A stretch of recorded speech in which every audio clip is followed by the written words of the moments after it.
So all of a sudden, this muzzle is amazing because chicken makes Shadow. You're gonna get thirsty though, aren't you? Yeah. Good boy. So it's getting him to put his face in it rather than me put it on his face. Yes. So basically, we're just teaching a targeting game right now. I'm getting him to target the muzzle with his face. So now I'm gonna put the treat. The nice thing, that one doesn't have any chicken in it. Good job. He can go explore. Yeah, let him smell that one for Actually, sure. no, because then we want it to be a chicken thing, and it's not a chicken Not thing. a chicken thing. Dropping it over the fence. So getting him to put his face in. So like we talked about putting things in approximation. So it's his choice. He can pull out. So that's another really important one, is that trapped feeling. Yep. So he's choosing to put his face in here. When I'm first introducing it, he can pull his head out at any time, just like if he's going into the crate, allowing him to come out when he wants to, when you're first making that positive association. So with the Baskerville muzzle, the nice things about them is they can drink and they can eat, because it's got all these things. Yeah. So we've got the strap that goes around the back of the neck, but we actually have a third one Forehead one? that actually clips in there too. So if they happen to, and it can actually go through the collar as well. So you're not going to get it off. You never want to leave the muzzle on unattended, because if they get it off once, they're always going to try. We want them to think that he can't get it off once it's on, so there's no point trying. You can make it a positive association, so we put the muzzle on before we go for a walk, or what's his favorite things?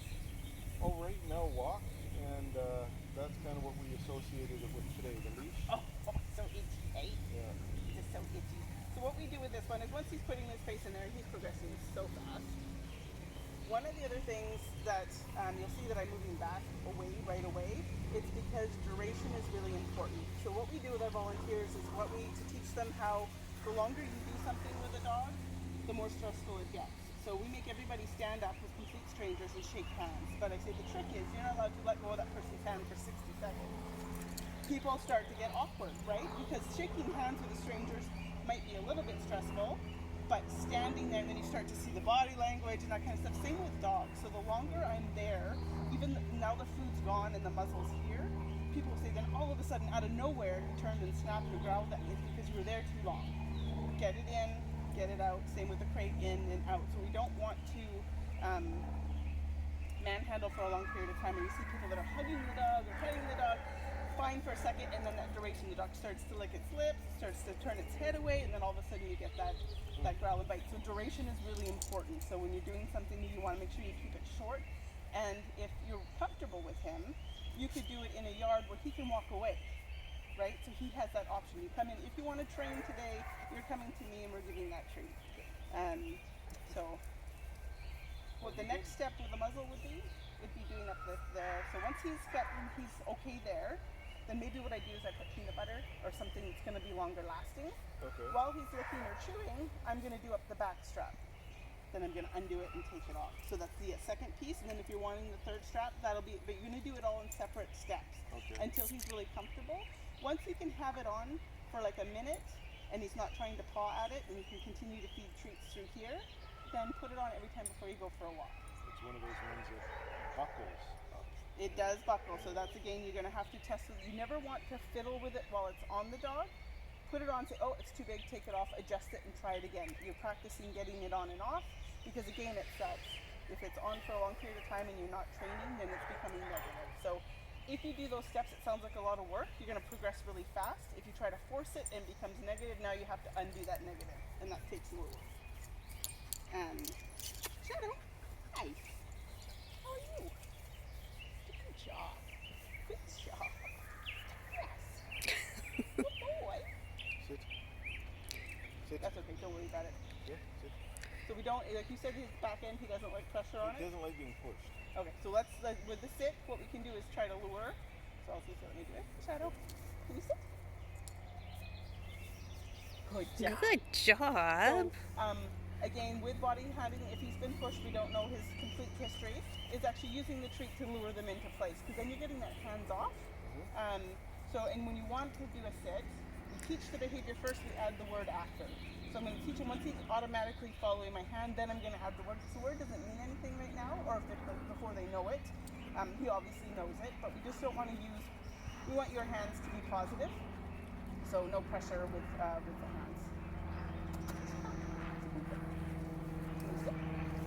Good job. Good boy. Yes, good job. So handsome. Yes. How about this one? This one's going to get really hot. So we're not going to go too much longer because I don't want him to overheat. Okay. Good boy. Good job. Yes.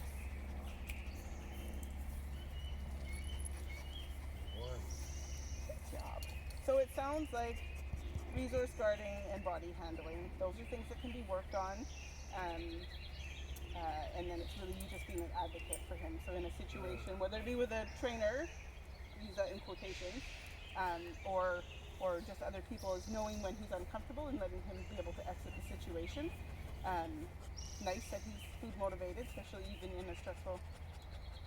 So again, rather than pressure, because again with Huskies, the perfect breed is an example of that, is their strongest part is they're made for that pulling, and so putting pressure back. So rather than that, trying to use the treat. So we call the treat as a magnet, and so we can use that to help move the dog wherever they want to go. So if I want to come over here, and then as soon as he comes and follows me, so a lot of people think it's bribery, but dogs do what works for them, right? So how often would you go to pay? If they said, you know what, you're really good at your job, we know you know how to do your job, so we're not going to pay you anymore. Is that okay? How long would you keep doing it? Your behavior would stop. So same with dogs is, I mean, if it's not giving them something, like that's how they survive, right? If it's not equaling something, if it doesn't work for them, if it doesn't get them what they want, why would they do the behavior? There's that myth about being an alpha, and that but even in the wild, wolves don't live like that. And we already control where they sleep, what they eat, what they do, when they drink, when they go anywhere. So it really is kind of that. I'm not seeing anything just in general that, safety-wise, but I would say like with that location, so the couch, so it's teaching him, you can teach him a go to bed. So when you're trying to get rid of a behavior, you have to decide, is the dog upset?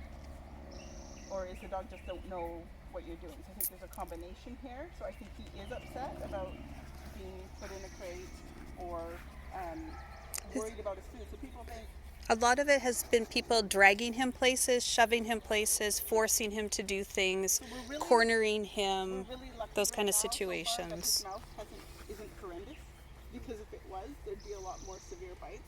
So growling and snapping are actually really good when you're like, as a trainer dealing with someone. If I've got some warning signs, that's awesome. That's what they were telling me. Because but you don't want to punish them, right? So you want to change the way he feels. So when you're trying to determine what kind of training you're doing, is the dog upset? Then we need to change the way he feels about something. If he's worried about losing his spot on the couch or worried about losing his food, then we need to make him feel better. I got nothing. It was a lie. It's an empty pocket. Is he getting bored? I did reach into my pocket. Good It job. was it says, I'm not dumb, lady. So what we're looking for is, the reaction he sees when he sees the leash. If he's going for a walk. When we're introducing something new, we want that same reaction. Woohoo! Chicken is gonna fall from the sky because the muzzle's coming out. We're used to using the choke chain on him just to get that clicky sound and initiate him to react to it, either to look back or to sit high. So very old school training. Before there was a lot of science and research, and we used a lot of pressure. And a choke chain is exactly that. It's designed to cut the airway off. I think there's just a lot more positive ways, especially for a dog who's been through so much. Yeah. And a husky with a natural tendency to want to pull.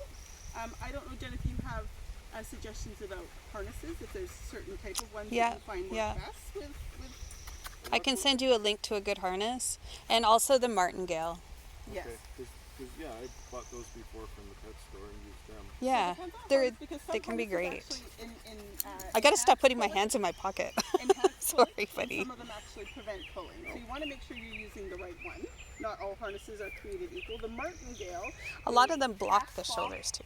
and half chain, and basically what that does is it can't choke or restrict airway, but it just won't loosen and slip over the head. So the sound, obviously, does he? And a nice way to change out that clinking sound is just to say, "Hey, Shadow," Yeah. or and then he knows that something's going to happen or be asked. And it's like a friendly way to do that without the choking. Good boy.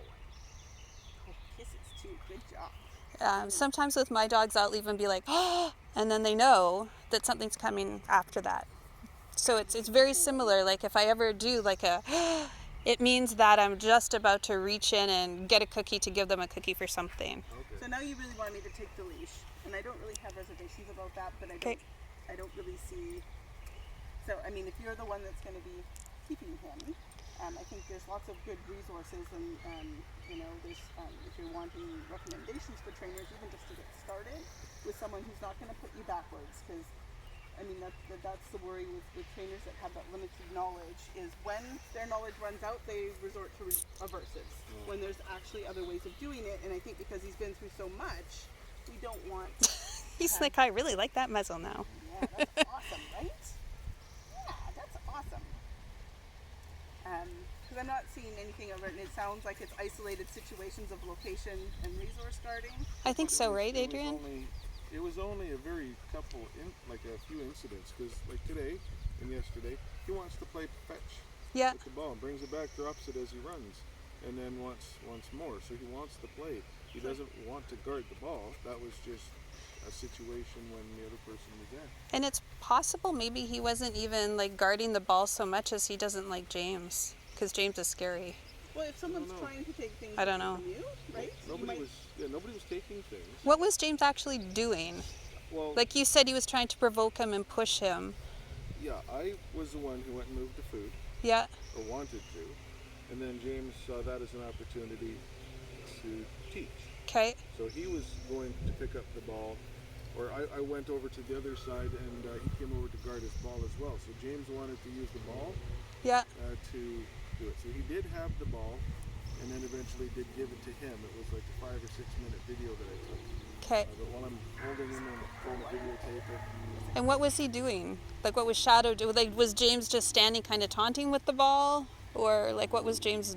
sometimes, if I can recall it correctly, he did have the ball at some point, gave it back, and then he had his Shadow had the ball Yeah. on the phone, and then James was just using his hand and gesticulating a lot, and so that was. Oh, put okay. his hand towards the ball. Yes, And because that's when he was growling. I was holding him, and he was like this as long as James didn't come closer. When James got closer, he would jump up and bark and growl, Okay. So, like this, but more yeah, aggressive. like Yeah. so. I mean, there's a whole bunch of different things. So, like again, a trainer that really understands location guarding or object guarding is it's broken down into steps. Wanna smell? You can Depending smell. on where Here, the you object smell. is. Hi. Good job. Yeah, because after James left, he just went to bed. He'd be so tired. he was- Just the two of you would be exhausted, right? It was stress along. So, is where the object is. So it's really broken down. So if the object's closer to the dog, the ownership is more with the dog. If the object is closer to the person, the dog perceives the object to be the person's. If it's in the middle, it's more neutral. So when you're setting up training, you're usually starting with the object closer to the person and then moving it closer and closer to the dog once they understand the game. He goes, Because he wants the chicken. And I'm He says the muzzle's the best thing ever. good job. So I mean we've got and I think drop it. So when you're wanting to eliminate a behavior, first of all we want to make him feel better. So when he's eating, rather than trying to take his food away, it's going up and dropping a piece of chicken in his bowl and walking away. What you'll see what will happen over a very short period of time is he's like the wallet. Come put $50 in my bowl, right? Come put that chicken in my bowl. So when he sees you approaching the bowl, you're going to get this automatic, like he's going to stop and say, come here, put that chicken in. So that's a really fast way.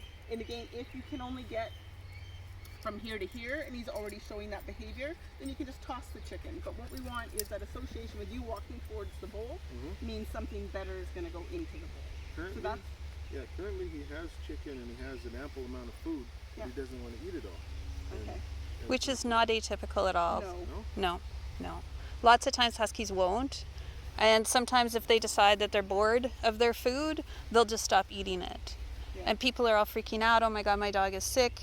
But no, they just have decided that, well, the last 4 times it had chicken, this time it needs better And chicken. you've got other dogs in the home? No. No, Okay. her dogs are with Risha.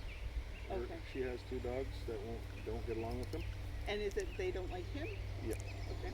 He actually was walked right into a room full of dogs at that shelter in Alberta. Okay. And one of them started to just poke at him and play with him right away. It's another husky cross. Huskies And tend to have a beautiful language when it comes to play with they other were like dogs. two best friends suddenly. And then the other dog started interfering. So he didn't like the other ones, but he liked playing with that one. He's mostly just trying to get away from being poked at. Yeah. Well, I mean, it's lots of times what you'll see when a dog goes into a room or an area with lots of dogs is they tend to pee, and then they're able to step away. All the dogs can go get the information from the pee, and then it's not so overwhelming. But that's a really common thing you'll see. But so my suggestion is if you're going to keep them, would be to just start those things right away. So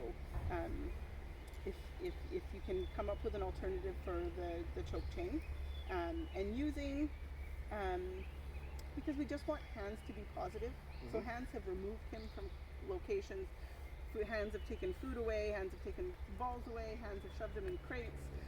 So if we can try to do a hands-off approach, even with the leash, rather than pulling, but trying to use that magnet with the food. It's just, again, it's just making your hands positive versus I know, you're getting frustrated with me. Are you okay if he drops the long line? Are you okay? Yeah. So if you want to drop the long line, He does jump up. Meh. so we'll just. Do you We're want used to leash or jumping no? up now. Drop or let it out. Yeah, no, drop the leash.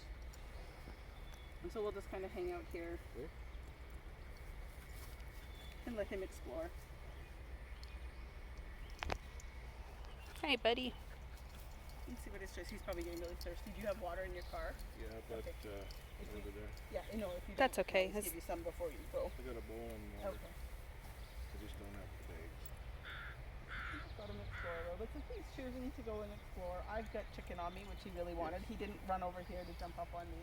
It was just bored being in the Yeah. There's frustration, right? So really interesting fact is frustration on leash looks identical to aggression on leash. And frustration on leash can easily tip into aggression on leash. So even a professional trainer looking at it, I'm lunging and barking and whimpering and screaming at the end of the leash. We don't know if it's frustration because I really am excited to see you and I want to get to you, or I want to get to you and hurt you.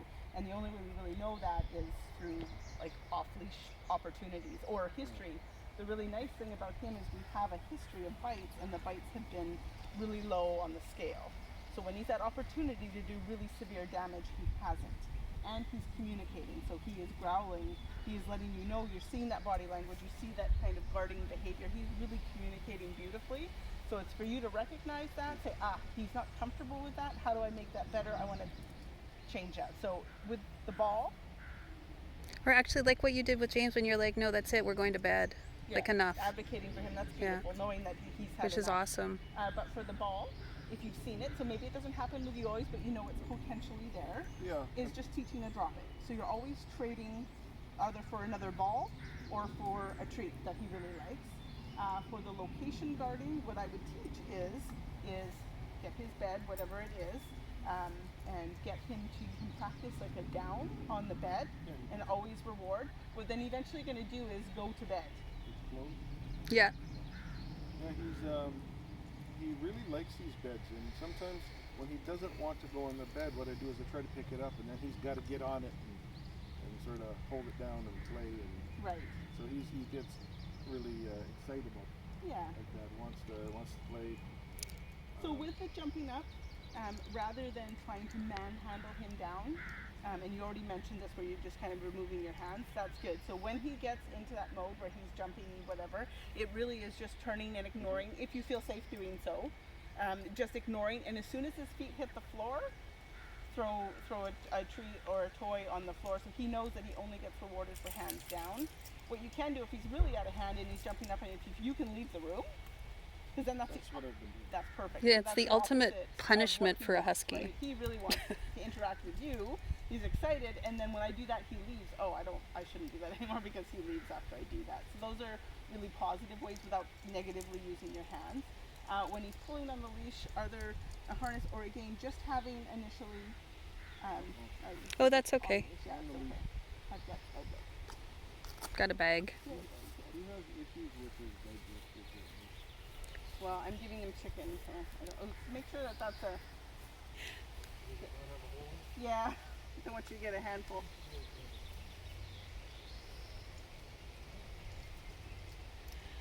Separating from him, like me taking the leash and separating him, Yeah. I don't think it's going to give us any more information. No. We might just see kind of a stress response. But if it's isolated incidences when he's being either pushed into a situation or like location guarding is a little bit more difficult than like just a food bowl. But I think once you start working on one guarding, it transfers over nicely. He doesn't respond a lot of times. James was saying, use words, use his name, don't use sounds. My other dogs, I had a small vocabulary of sounds that I would use. Oh, they work like a hot dam for a husky. doesn't They love matter. sounds. It's what it's associated with. So I always say keep a special, really important word that you only use and you're always going to pay for it. So when you say that word, chicken will rain from the sky. You can save that for emergencies. So don't use a common word that you're using all the time. It could be zoom or like just something really, and that's going to be that one that he knows no matter what, the reward is going to be ample. And that's your recall in situations that you really need. Other than that, choose. Like, I mean, if he's really, like when you're training and trying to teach the behavior, if you say it and they don't do it, you're making that word mean nothing. So you don't want to use it unless you can actually make it happen. So having him on the long line and then waiting it out, training it when he hasn't had a meal or you know he's hungry, and working on that. It really depends on the dog. So whether like they went through all these different phases of training where it had to be a 2-syllable word or 1-syllable word or it had to be this, whatever works for you, as long as you've paired it and you're consistent with how you use it. So if you say come, come, come, come, and he doesn't come, then what does come mean to him? Like, right? And it's also if you just set him up to succeed, like we talked about yesterday, which is if he's doing this, the odds of him coming and actually performing for us are really low. And so when you try and then make him do the stuff when he's too preoccupied, then it sabotages all the stuff you're trying to do. Has he got a mouse? He found baby bunnies. Well, I know. He found baby bunnies. grab his leash, not him. There you go. What are they doing in here? Oh, because they're wild rabbits. Put it down. Put it down. It's okay. Don't take it from him. It's okay. Well, it's too late now. He's got it. Put it down. Don't take it from him. It's okay. Like, seriously, it's okay. He's giving you teeth and stuff, so just let him. It's all right. Shelly's got the... Shelly, where's your chicken? I threw it all down there, but you take Okay. There, he's yeah. Fuck. that one. It's still... Yeah, we'll send it to the vet. I'm just going to cover these ones back up. It doesn't look like this one. Thank you. I don't think it's gonna go to the vet. Okay. He's now done. Okay. Oh, shit. Well...